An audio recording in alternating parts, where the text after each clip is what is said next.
to access a person's electronic data and communications. There are scenarios all across the country where law enforcement in particular was using equipment that is military-grade equipment like Hailstorm and Stingray equipment that mimic a cell tower and can take all the data from an individual, record their conversations, and in these articles, these entities were proud of using this equipment without a warrant, and there's no fingerprint. So you don't even know who's using it. So it's very, very dangerous, and there was a proposal that, well, let's run everything up to the Supreme Court, like in the state of Michigan. The law enforcement was putting these detectors on individuals' cars to track them.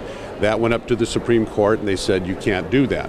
But there's an unlimited amount of technology out there to surveil people, to get their information electronically. So this is going to require, in all those cases, that they have to have a warrant to access a person's electronic data and communications. In an exigent circumstance, already under the law, and this would continue, if they need to immediately act to save someone's life, something along those lines, they're permitted to do it. But other than that, they have to get a warrant. This exact language passed 75% vote of the people in Missouri. I contacted the Attorney General, the Sheriff's Association, Prosecutors Association. They said they've experienced no problems whatsoever, and that was about 4 years ago.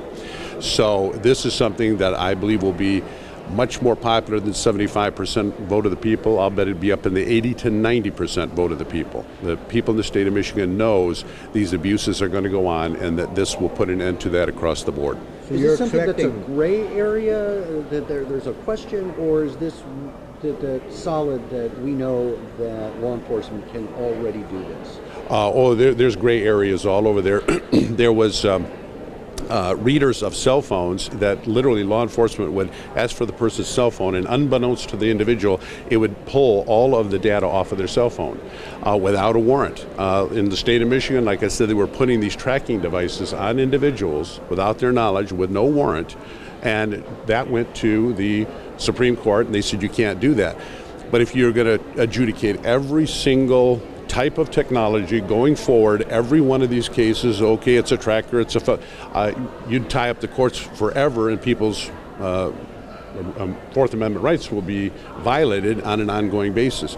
In Missouri, this passed overwhelmingly, very, very popular, no problems. I think we'll have the same thing here in the state of Michigan. Is this something where the Constitution and laws are simply written before this technology even existed? Yes, absolutely. It will integrate that into our Fourth Amendment protections, but absolutely they didn't anticipate this kind of technology so intrusive that people can get a hold of your data, not have a warrant, no fingerprint on like a Hailstorm, a Stingray, can pull all the data off of your phone. It can listen to every conversation, and you don't even know who checked it out. You don't even know who is using it if you don't have a warrant requirement.